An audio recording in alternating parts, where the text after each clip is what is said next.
আমার গায়ে যেটা দেখতে পাচ্ছেন এটা বালুনের একটা টি শার্ট, এটা ইজ ভেরি এক্সপেন্সিভ। আচ্ছা একটু আস্তে করে বলি, দর্শক আপনারা শুনেন না।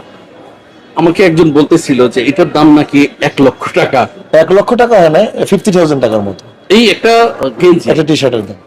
একটা টি শার্টের দাম 50,000 বাংলাদেশি টাকা। বাংলাদেশি টাকায় 50,000। ওপেন বললাম আর কি। এটা তো সুপারস্টার ছাড়া আর কে পড়বে। জুতাটা কেমন মূল্য? নরমাল আর থাক না, একটার উপর থেকে এটা থাক না। কোন দেশের জুতা? এটা আমি নিউ ইয়র্ক থেকে নিয়েছিলাম। নিউ ইয়র্কের? নিউ ইয়র্কের, নিশ্চয়ই ব্র্যান্ডেড। নিউ ইয়র্কের লাস ভেগাস। ওখান থেকে দিচ্ছে? হ্যাঁ, নটিকা ব্র্যান্ডের। এটা মানে আমি প্রাইস, অনেকে তো আপনার হেয়ার কাট অনুসরণ করবে।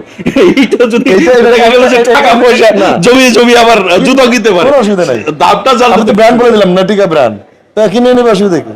একটার দাম তো পেলাম 50,000। সুতরাং যাদের এইরকম এখানে যে লেখা এই বালমিন প্যারিস, হ্যাঁ। এইটা 50, মানে মানুষ মনে করে এটা কিন্তু অনেক কপি পাওয়া যায় রাস্তায়, ওটার দাম কত হবে, 2-3 হাজার টাকা। তো এটা কিন্তু কপি না, একদম দুবাই মলের যে অরিজিনাল বালমেনের যে শোরুম, এর টি শার্ট এরকম গিফট